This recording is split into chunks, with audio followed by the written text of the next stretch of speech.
America के राष्ट्रपति Donald Trump का दावा है कि उनके देश के पास अहम हथियारों की लगभग असीमित सप्लाई है। वहीं ईरान के रक्षा मंत्रालय का कहना है कि उसके पास दुश्मन का लंबे समय तक मुकाबला करने की क्षमता है। लेकिन सिर्फ हथियारों का भंडार और उनकी सप्लाई ही किसी युद्ध का नतीजा तय नहीं करती। यूक्रेन लंबे समय से रूस की तुलना में कम हथियारों और कम सैनिकों के बावजूद उससे लड़ रहा है। फिर भी ये सच है कि हथियारों का भंडार और उनकी सप्लाई युद्ध में अहम भूमिका निभाती है। इजराइल, अमेरिका और ईरान के बीच इस संघर्ष की शुरुआत में ही हमलों की रफ्तार बहुत तेज रही है। दोनों पक्ष जितनी तेजी से हथियार इस्तेमाल कर रहे हैं उतनी तेजी से उनका उत्पादन नहीं हो पा रहा। तेल अवीव स्थित institute for national security studies यानी INSS का अनुमान है कि अमेरिका और इजराइल अब तक 2000 से ज्यादा हमले कर चुके हैं, जिनमें कई तरह के हथियार इस्तेमाल हुए हैं। वहीं INSS के मुताबिक ईरान अब तक 571 मिसाइलें और 1391 ड्रोन दाग चुका है। पश्चिमी देशों के अधिकारियों का कहना है कि ईरान की ओर से दागी जा रही मिसाइलों की संख्या में पहले से कमी देखी गई है। युद्ध के पहले दिन सैकड़ों मिसाइलें दागी गई थी, जो अब घटकर दर्जनों रह गई हैं। युद्ध से पहले अनुमान था कि ईरान के पास कम दूरी की बैलिस्टिक मिसाइलें 2000 से भी ज्यादा हैं। हालांकि कोई भी देश अपने पास मौजूद हथियारों की सही संख्या सार्वजनिक नहीं करता ताकि दुश्मन को अंधेरे में रखा जा सके।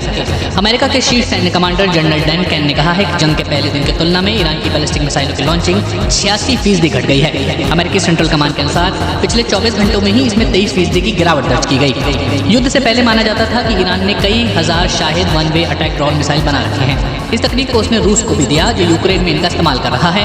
अमेरिका ने भी इस डिजाइन की नकल की है। लेकिन जनरल केन के मुताबिक संघर्ष के पहले दिन के बाद से ईरान के ड्रोन हमलों में 73% की गिरावट दर्ज की गई। हालांकि यह भी संभव है कि ईरान अपने भंडार को बचाने के लिए जानबूझकर हमले कम कर रहा हो, लेकिन उत्पादन बनाए रखना अब और मुश्किल होगा।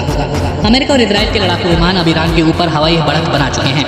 ईरान का ज्यादातर एयर डिफेंस सिस्टम नष्ट हो चुका है। उसकी एयरफोर्स भी अब उतनी प्रभावी नहीं रह गई है। अमेरिका के पास दुनिया की सबसे ताकतवर सेना है और उसके पारंपरिक हथियारों का भंडार किसी भी दूसरे देश से ज्यादा है। लेकिन अमेरिकी सेना मुख्य रूप से महंगे और सटीक निर्देशित हथियारों पर निर्भर करती है, जिनका उत्पादन सीमित मात्रा में होता है। खबर है कि ट्रंप ने रक्षा कंपनियों की बैठक बुलाई है ताकि उत्पादन तेज किया जा सके।